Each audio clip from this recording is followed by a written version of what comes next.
Hi guys, and welcome to our video. Today we're going to talk about Papa Doc, Baby Doc, the Clintons, and how they made Haiti go from this to this. Before we get started, we're going to give you a little backstory about Haiti. In 1492, a brave and noble navigator who is now celebrated in America annually came across an island in the western Atlantic Ocean. Can you guess who this is? That's right, it's Christopher Columbus. Crossing the Atlantic Ocean, Columbus arrived to the island from Spain on his ship Santa Maria. It's not like there were any natives living on the land or anything, so Columbus claimed the territory for his motherland and named it Hispaniola, which translates to Little Spain. While in Hispaniola, the Spanish claimed gold, silver, and other resources and enslaved the natives. Over time, the number of natives dwindled as disease, violence, and other things escalated. By the 1520s, the Spanish were growing tired of Hispaniola as resources such as gold and silver were diminishing, so naturally they went on to discover new lands in which they can get these resources from. It wasn't until 1697 that the Spanish ceded over the western part of Hispaniola to the French, in which the French renamed Saint-Domingue. Under the French rule, massive coffee and sugar production took place in Haiti. This was possible because the French used over 800,000 slaves to do the field work. This accounts for 1/3 of the entire Atlantic slave trade. During this time, almost all natives were replaced by Africans and a hierarchy was established. It was because of their numbers that the slaves and the oppressed were able to rebel and start a revolution in 1791, which ended in 1804 with Haiti becoming independent.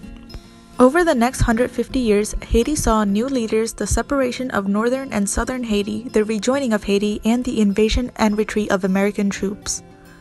With that history lesson finished, let's get down to today's tea, starting with Papa Doc. Born Francois Duvalier, Papa Doc first became known as a physician. Papa Doc gained his medical degree in the University of Haiti, and for a year he studied public health in the University of Michigan. In 1934, he became part of a U.S.-sponsored campaign to fight contagious tropical diseases. He helped the poor fight malaria, typhus, and other diseases that ravaged Haiti for years. He was loved by his patients, who affectionately called him Papa Doc, which is where he got this nickname from. 1946 is when Papa Doc started his political career. He became Secretary General of the National Public Health Service and served as a Minister of Health and Labor under presidential candidate Daniel Fignolet. Soon, Papa Doc wanted to assume control of Haiti himself.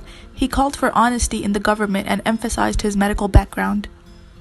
Papa Doc organized his own parliamentary group to deal with his opponents and assure Fignolet's defeat. After being inaugurated in 1957 at the age of 50, Papa Doc transformed Haiti's cultural negritude into political negritude, Haitianized the church, and legitimized voodoo and made it part of the government. One of the first things he did was silence the press by arresting, attacking, and killing them and burning and bombing their offices and buildings. Within 2 years, he managed to castrate the Haitian army, which had always been the largest threat to the power of the Haitian presidency, using his own personal army known as the Tonton Macoutes. Using the Tonton Macoutes, not only did Papa Doc subdue Haiti's main power brokers such as the mulatto businesses, the Catholic Church, and the military, but he also antagonized their neighboring country, Dominican Republic, and the U.S., which led to U.S. aid to Haiti being cut off in 1963. In 1961, Papa Doc began to violate Haiti's constitution. He called for a presidential election in which he was the only candidate, and as his term was coming to an end, he extended his stay until 1967. But soon enough, he declared himself president for life. Papa Doc's rule was one described as a nightmare republic. Under his rule, it is estimated that 60,000 people were killed by the Tonton Macoutes, including his political opponents and those that opposed him. Despite his notorious reign, he was supported by Haiti's rural black population, as Papa Doc took the power from the historically elite mulatto. Before Papa Doc's death in 1971, he passed on the presidential title to his only son, Jean-Claude Duvalier, who was only 19 at the time, giving him the name Baby Doc. While Papa Doc's dictatorship was based off his thirst for power, Baby Doc's was based off his greed for money.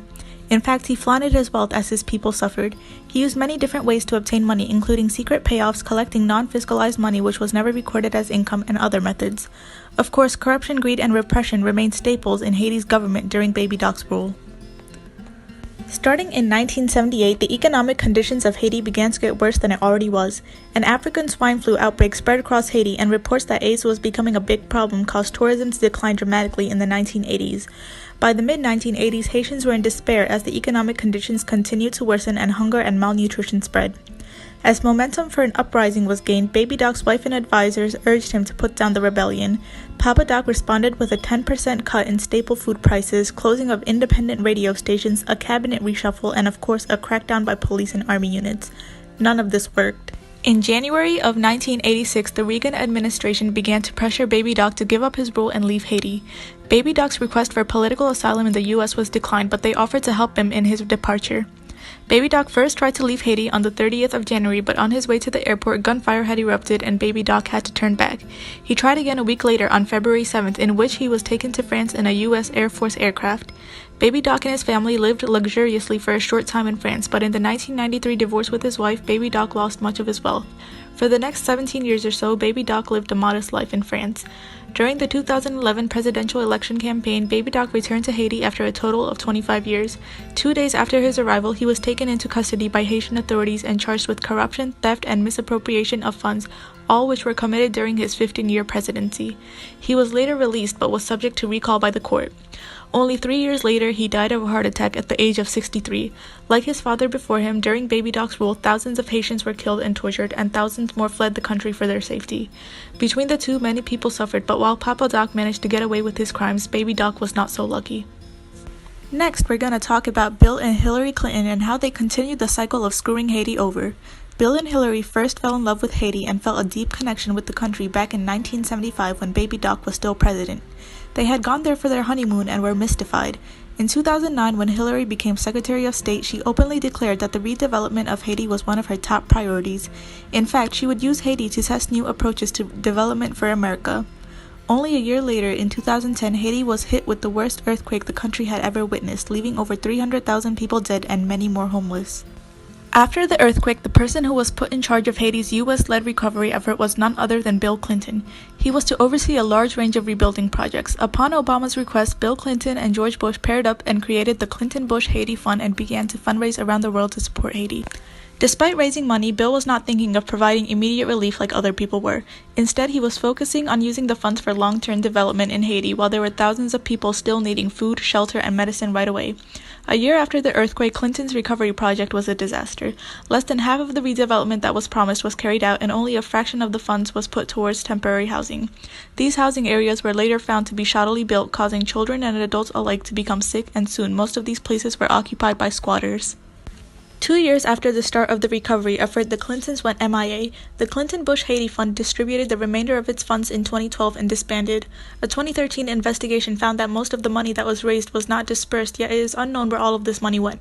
Thousands of Haitians remained displaced, but the Clintons completely abandoned the country, as if Haiti wasn't something the Clintons were fascinated by for years. In the end, Haiti was not only screwed over by its own leaders, but the very people who promised to help Haiti recover from its downfall. We hope you all learned something today, which is people in government are all snakes, and that's the tea.